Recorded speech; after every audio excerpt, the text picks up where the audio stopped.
In 2006, the Presbyterian Church General Assembly adopted a policy urging all Presbyterians to take the results of our energy consumption seriously, to pray asking for God's forgiveness and guidance, to reduce energy consumption, and to calculate carbon emissions and offset their negative impact. Today, we're going to meet some Presbyterians who have taken up that challenge with their local churches. Rick Person has served as deacon, elder, and a member of the Eco-Justice Ministry team at Westminster Presbyterian Church in Minneapolis since 1992, and is a member of the Presbyterians for Earth Care Steering Committee.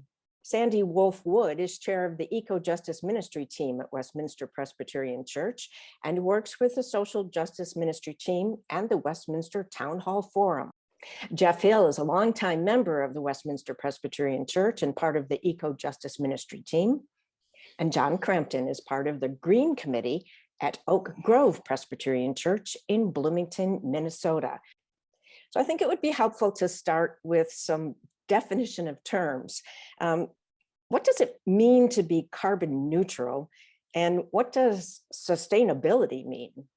When did we start thinking in terms of carbon neutrality at Westminster?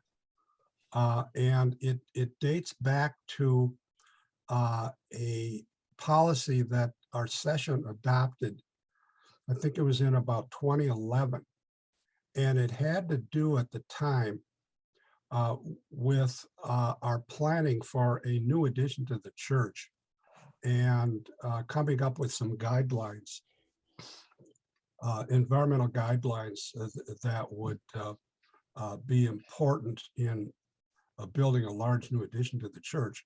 And one of them was this concept of carbon neutrality, which at the time was really kind of a new idea, wasn't really being talked about that much. But what it means is an entity, in this case, a building, and any building,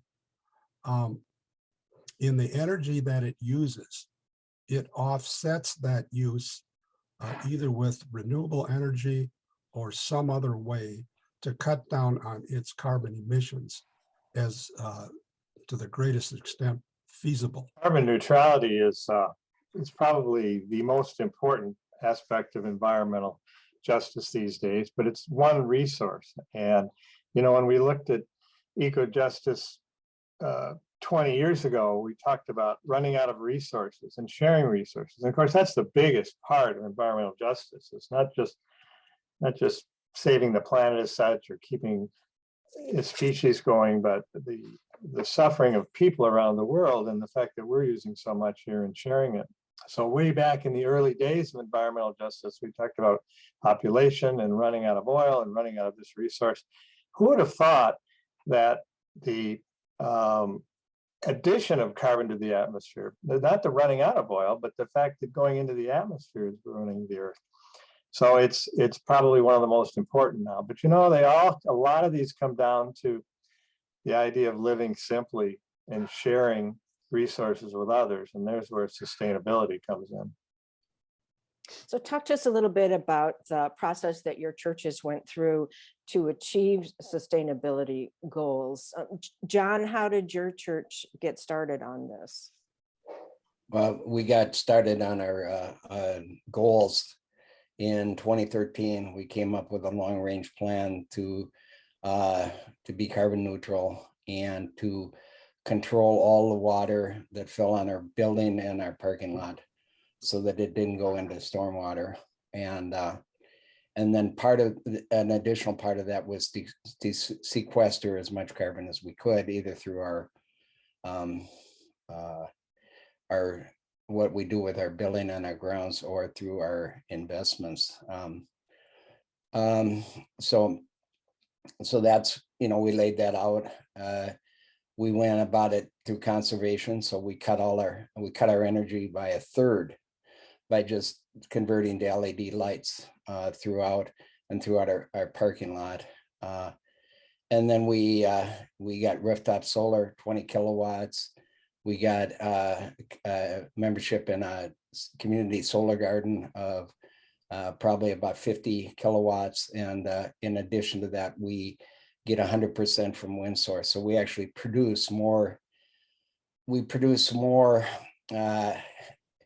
renewable electricity than we consume, and we use the surplus to offset the emissions from our carbon from our natural gas. Our second phase is to try to reduce or eliminate natural gas, and we're working on that now. The other thing that we do is we have tried to eliminate the carbon associated with people coming to church by driving their cars. So we've sponsored annual EV expos at our church that have drawn people from throughout the community to find out about electric vehicles, electric tools, toys, electric bikes, everything electric. And so our motto is through the EV expos to electrify everything. Wow, that's impressive. Sandy, tell us about your church and what the process was to try to achieve these sustainability goals. So I am sort of a generalist on this call. I don't have the technical expertise that you'll hear from Rick and Jeff, but what I have tried to provide is an overall direction. And part of what our team has tried to do is guide the church in a direction we should be going. So Rick alluded to prior to the new building being built, prior to that, we established a task force to talk about what our vision for the future was. And as part of that, sustainability, the word sustainability was key and in so many ways. And so we looked at all different ways to become sustainable. And then we started doing that within our church community, in our the footprint that we have in the city, and then trying to teach others what we've learned. And so that it's kind of a dual role of what goes on within the church and modeling that for others, and then also trying to get others in the congregation to start modeling that within our community. As Westminster is a large downtown congregation, so we draw from all over the Twin Cities. And so we have the opportunity to become advocates around those communities, which is kind of exciting. People can start taking what they've learned and enacting in their different communities. It's been a role of our team to look at all aspects of sustainability. And one of the recent pieces we've been looking at, as John has talked about, having extra energy from their solar panels, is for us to look at how can we do that. They've modeled a lot for us. But one of the things we would love to do is take that extra energy and then provide it to some of our local community partners in nonprofits. There's a particular homeless project homelessness that we've been looking at as far as providing the energy for that. So this is all at the beginnings when we talk about justice and the part of eco-justice. As Jeff was talking about, we need to think about our neighbors. So that's a huge part of how we've gone after this notion of sustainability. Oh. So what was the reaction of your congregations and your pastors when you first presented these ideas so many years ago, when it wasn't such a common held idea that, oh, we should be doing something to save the earth? Was there any pushback? I don't think we've ever felt any pushback from the congregation, and just the opposite. And you, in the introduction, you read from a policy of the Presbyterian Church USA that was adopted, I believe, in 2006, and another one was adopted in 2017 or 2018. So this has been a policy of the Presbyterian Church and the local churches for going on 2 decades now. So there's never been any pushback in our congregation. And as Sandy has pointed out, we've been very proactive in spreading our experience, as has John, in Bloomington and a suburban church throughout the Twin Cities. And in fact, both of our congregations are members of the Presbyterian Church USA Certified Earth Care Congregation program, of which there are 10 of us in the Twin Cities Presbytery, and almost 300 Presbyterian churches nationwide that are now Earth Care congregations. So, And to be an Earth Care congregation, what does that mean? you have to, first, your session has to adopt a Earth Care pledge that is fairly detailed about what you plan to do in your church. And then you have to carry out activities in the areas of facilities management, worship, and education each year to maintain your certification, which we have all been doing now at Westminster. We were actually one of the founding members of the program, and John joined. Oak Grove joined in about 2017, John. So Something like that, yeah.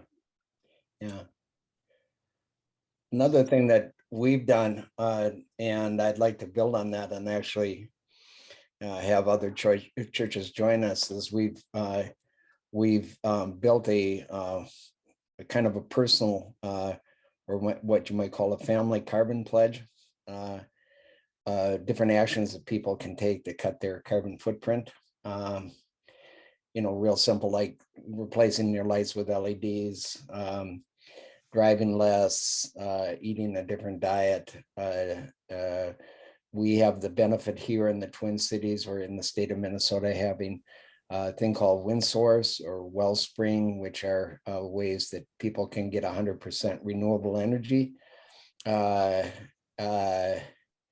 by paying a little premium. I think it's about a 10% premium on their electric bill through the utilities. So, I mean, things like that. And the cards, we did it in a card form.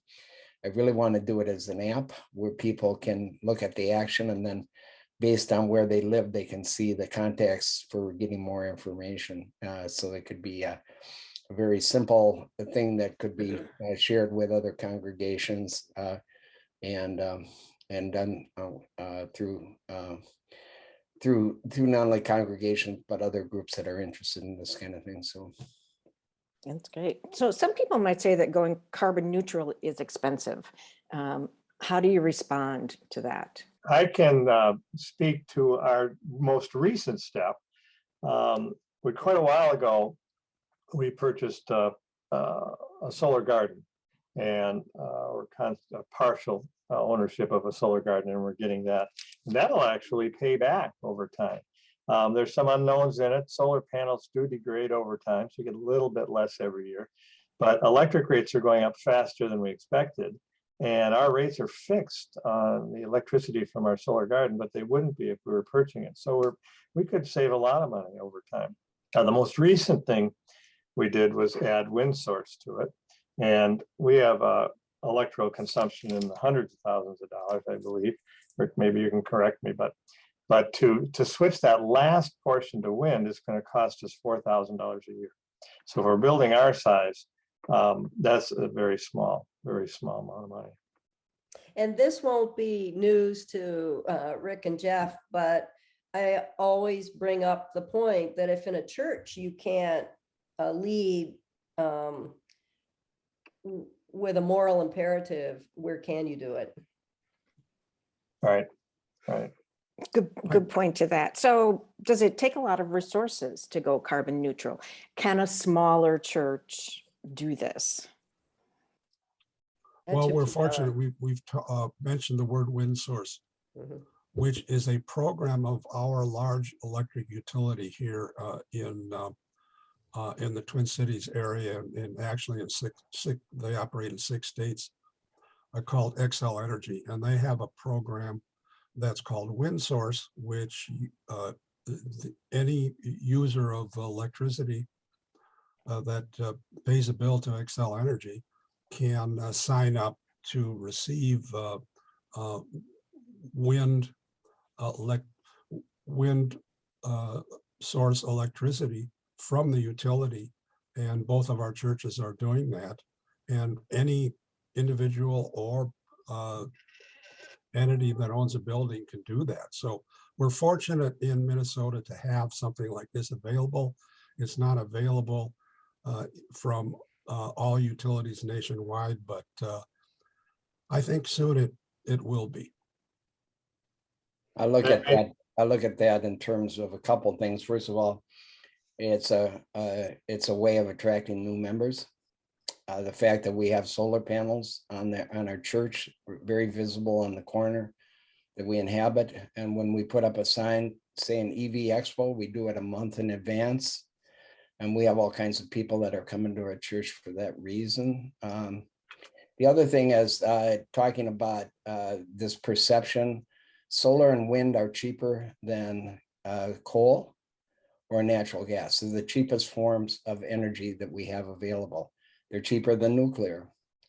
And we need to reinforce that by even if it's a matter of paying premium. The 20 kilowatts of solar that we have on our rooftop will pay for themselves in 18 years. They have a life of 30 years.